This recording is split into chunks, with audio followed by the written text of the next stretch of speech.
Good morning, everyone. Well, I am Mario Martinez. I am a PhD student from the University of Valladolid, and I am going to present to you a work we carried out with the aim to developing corn flour rich in densely packed matrices and isomaltoligosaccharides.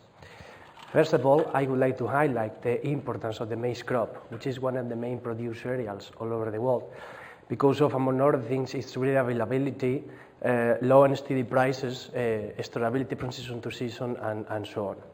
These advantages have made the maize kernel be processed into a wide variety of commercial products.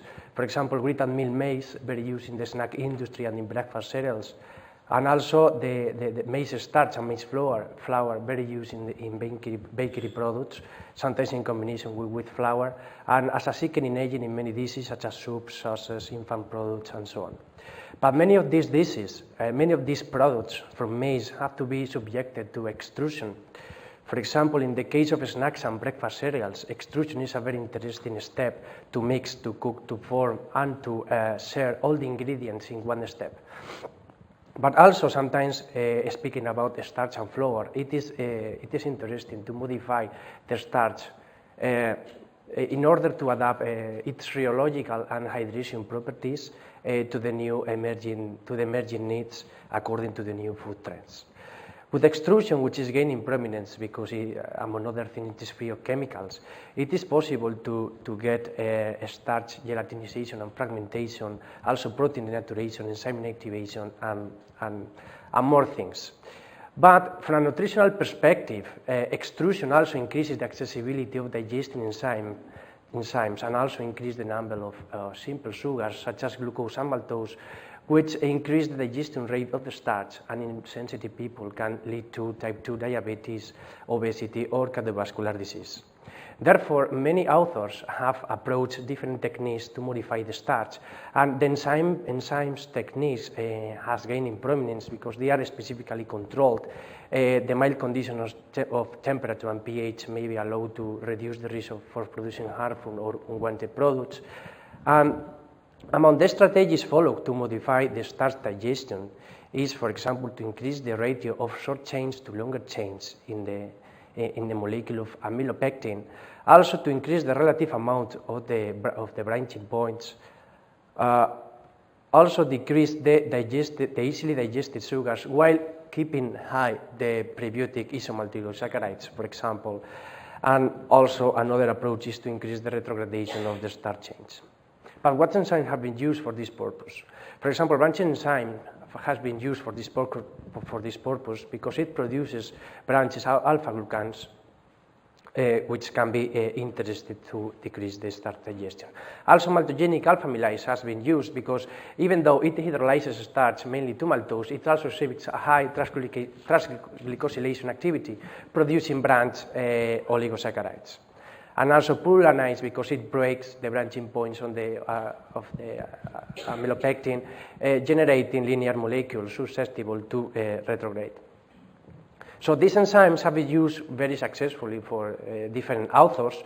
So the thing is, having taken into account this successful and also the high starch disruption achieved during extrusion, we expected to have a high chemical reactivity toward this enzyme.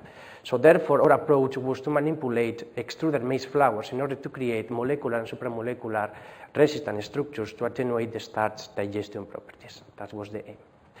So the first thing we did was to subject those flours to extrusion under those conditions. And after, once we have the extruded flour and the native flour, they were individually dispersed in sodium acetate buffer, and only one of the native flours was hydrothermically treated in order to get a boiled flour to be later compared with the native and extruded counterpart. Then those three flours individually were enzymatically treated with three different combinations of enzymes. The first combination is only branching enzyme. The second combination was branching enzyme plus maltogenic alpha-amylase, and the third combination was branching enzyme plus pullulanase. Once we finished the enzymatic treatment, all those flours were washed with either 2 volumes of water or either 2 volumes of ethanol. because of the different solvent power of those solvents towards sugars, which maybe could discriminate them according to their size or their molecular structure. After centrifugation, we got a supernatant which was boiled for 10 minutes to halt the enzymatic activity, and we measured the total carbohydrate release in order to have an idea about the hydrolysis kinetics or about the catalysis of these enzymes over time. And also we got a sediment which was dried at low temperature, and after it was milled in order to get the flour. Having a look at the hydrolysis kinetics, in the first row, I am showing the native samples treated with branching enzyme, combination of branching enzyme plus maltogenic alpha-amylase and branching enzyme plus pullulanase. And we didn't see a high susceptibility of these enzymes to be catalyzed by those, of these flours by those enzymes. After the hydrothermal treatment, we observed an increase in the susceptibility of these flours to be catalyzed.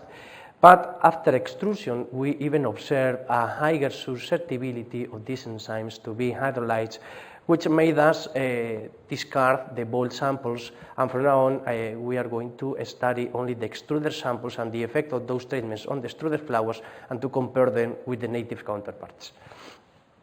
These are the extruder measurements we carried out. Putting 2 and 2 together, we have the native sample. The native sample treated with the 3 combination of enzymes was with water, was with ethanol, and the extruder counterparts. Having a look at the microstructure, I am showing only the samples washed with ethanol because the trend was the same and the results were a little bit clearer. So in the first row, I'm showing the native samples, and we see the control without being subjected to any enzymatic treatment, and the enzymatic treatments. We observed how the 3 enzymatic treatments produced a reduction in the particle size, which is indicative that maybe the treatment itself decreased the particle size of the samples. And if we increase the magnification, we observed, especially in this granule, little holes which are come from the enzyme action, but these holes were not big enough, so I would say that the enzymes couldn't penetrate, couldn't go deep enough in the granule. But having a look at the extruder samples, we see the control extruder sample completely pergelatinized, and the enzymatic treatment on the extruder samples also decreases the particle size, but also if we increase the magnification, we see also an increase in the roughness in the surface, and if we increase even the magnification more, we see the increase in the roughness even clearer. We also measure the amylose content and isomaltoligosaccharides in the native samples and in the extruder samples over here. So the amylose content, which is represented with the pink line, we didn't see significant differences in the amylose content. However, the amylose content increased with the 3 enzymatic treatments on the extruded flour, indicating that the treatment itself increased the amount of long linear chains. And that amount of long linear chains kept higher when we washed with water. And according to the oligosaccharides, I would like to highlight the increase in the maltose content, simply with the extrusion, but also with this treatment, with the branching enzyme plus maltogenic alpha-amylase treatment, we increase the amount of maltose even more. But in this case, in the trend according to the washers is different, and we observe that that maltose kept constant when we wash with ethanol. So, long story short, water removed oligosaccharides and keeping long linear chains. But having a look at the isomaltoligosaccharides, firstly, we observe a decrease in the isomaltose content with the enzymatic treatment, but the branching enzyme plus maltogenic alpha-amylase treatment increased the content of isopanose and panose and isomaltotriose, and especially the content of panose in the extruder samples. In this case, ethanol helped to keep higher the content of these isomaltoligosaccharides in the samples. So therefore, we have a compromise of between removing glucose and maltose, but keeping at the same time isomaltoligosaccharides and amylose. So therefore, I would say that it is a key factor to choose the proper aqueous ethanol solution. According to the crystallinity, in the native samples, we didn't observe any significant difference. However, in the extruder samples, we observed how in the extruder samples, which is represented here, we observe an increase in the peaks of 13 and 22 theta, which is representative of the UV-type structures of the amylolipid complexes, and also we increase the intensity of those peaks, indicating that with the enzymatic treatment itself, maybe we also increase the content of amylolipid complexes. We also measured the gelatinization of the amylopectin, and we observed how also the enzymatic treatments increased the endothermal peak of the amylopectin gelatinization, and how the extrusion completely made that peak disappear because of the complete gelatinization of the amylopectin. However, the enzymatic treatments also made appear a new peak, and even this peak was narrower, which maybe it is indicative that with these treatments also we were generating a structure, we were increasing the short molecular range order. We also assessed the glycosidic bonds by proton NMR, and having a look at the first chemical shift, we observed an increase in intensity of this peak with all the enzymatic treatments. I would like to say that I am only showing you the extruded flowers, because the native flowers, the trend was the same, but was less clearer. So I am showing you only the graph with the extruder samples. So this is extruder samples, and these are the enzymatic treatments, was with water and was with ethanol. We observe in general an increase in intensity of that peak, and this peak is related with the amount of alpha-1,4 glycosidic bonds, which is in accordance with what we observed measuring the amylose content as well. Having a look at the second chemical shift, which is related with the amount of alpha-numeric reducing end, we observed an increase in the peak in the sample treated with branching enzyme and maltogenic alpha-amylase, but was with water, which is not in accordance with what we saw, because supposedly when you was with water, you are removing maltose, which is the main reducing sugar. However, I would like to say that through proton NMR, you cannot distinguish between the linkage in oligosaccharides and in the amylopectin. So maybe it is indicative that in the amylopectin there is a higher number of outer chains.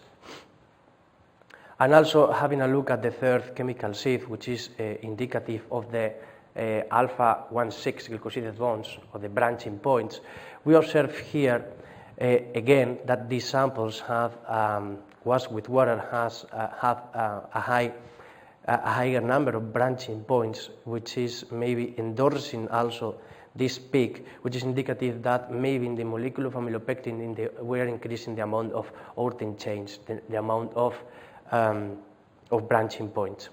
And also we observed here in samples washed with ethanol a higher amount of branching points, which could be related with the fact that ethanol helped us to keep higher the content of isomaltoligosaccharides. So maybe these peaks are also endorsing are due to the isomaltoligosaccharides content. And finally, we measure the chain length distribution, and we observe how, as we expected, this sample, the branching enzyme plus maltogenic alpha-amylase treatment was with water, have a higher number of short outer chains in the amylopectin, which maybe could also endorse the results observed with the NMR. So, long story short, extrusion itself produced a higher susceptibility to the enzyme catalysis than the boiled counterparts, and an increase in the maltose content. And the enzyme treatment itself produced a disruption of the amylopectin generating linear chains, and also an increase in the V-type crystallinity, which is related with the amylolipid complexes, and also maybe an increase according to the narrow endothermal peak in the amylopectin gelatinization we observed, maybe also an increase in the short range molecular order. But with this treatment, with the branching enzyme plus maltogenic alpha-amylase treatment on extruded flowers, we observed an increase in the maltose and in the isomaltotriose content, and also an increase in the ratio of short chains to longer chains in amylopectin. And ethanol washes also help us to keep, were more efficient in terms of keeping isomaltoligosaccharides, but also in keeping maltose, which is not that good. So now we started to assess the digestion properties of these flowers, but we didn't finish the results yet. That's why I'm not going to show them to you. And I would say as well that a good interesting line to keep going could be to try to remove selectively those simple sugars, but keeping isomaltoligosaccharides, taking into account the differential solubility in different ethanol water solutions, through maybe increasing the higher number of washes at different ethanol concentrations, and always bearing in mind, or trying to bear in mind, industrial feasibility as well. So in this way, we start to work to try to obtain structured property relationships for the enzyme modification of the extruded maize flowers, and also an aid in the discovery and the development of processes for designing healthy glucans. So thank you very much. I think Mario will be happy to entertain questions from the audience. Yes, Lauren. Excellent presentation, very well organized. Thank you. My question is, what type of maize did you start with? Normal one, with a content of amylose content about 23% or something like 25. So normal, not waxy, nor amylotype. Okay. It's a normal one. It could be interesting though to work with an Hylon 5 or a Hylon 7. Okay. Because of the higher content of amylose. We are thinking about to do it. Okay. Did the maize come to you pre-milled, or did you mill the No, maize? it came. It came milled pre-milled, already. yeah. All right. Thank you. We bought the flour. Okay. We bought the flour. A dry milling process? Yeah, we had the flour already milled, and then we extruded it. Okay. Thank you. Thank you. Other questions? Yes, please. Congratulations, it's good. Thank you. Just one question: is it safe to use the branch enzymes or alpha amylase or kind of the enzyme in the work to produce the What enzyme, sorry?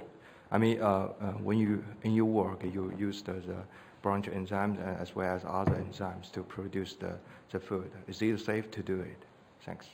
The reason why I decide to use the maltogenic alpha amylase, if I consider to use another type of enzymes. I mean, is it safe to use so much enzymes? Is it safe to use them to produce food? What do you mean? I think the question is it safe to use so many enzymes? Is that your question? To produce food. I mean, No, the idea was to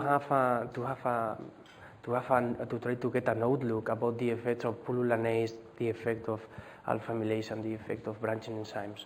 But I would say that the strategy is different, because I would say that you're gonna try to generate, for example, a resistant starch, following the, I would say, the methodology of fostering the retrogradation of amylopectin. I would use, for example, only pullulanase. But we try to get a screening to try to have an idea about the different effects of the pullulanase, branching enzyme, and maltogenic alpha amylase. We also consider to use beta amylase, but because of the transglycosylation activity of the maltogenic alpha amylase, that's why we finally decided to use maltogenic alpha amylase instead beta amylase. But apart from this, I would say there are plenty of possibilities, especially having a look at the huge number of enzymes of the alpha amylase family of enzymes. So the possibilities are infinite, I would say. okay, cool, thanks. Last question? Yes, please. Thank you, Mario, for your talk. Thank you. Perhaps I didn't catch it, but it seems to me that you used only one condition of extrusion, yes? Yeah. Yeah. Okay. Is it something which is to be considered? I've seen that you have several Extrusion, works yes. going on. So is it a possibility or is it an option to modify these conditions and to get? But absolutely, extrusion. We only used one combination of conditions during the extrusion, but the extrusion itself is also something to take into account, and also, even I would say, also to consider the possibility to put enzymes during the extrusion, which at the same time entails you have to change the type of enzymes. So careful. The extrusion is a very good denaturation process. So Yeah. That's why you have to change the source, maybe with enzymes from microorganisms from thermo. Thank you. Problem. Let's give him a round of applause. Thank you.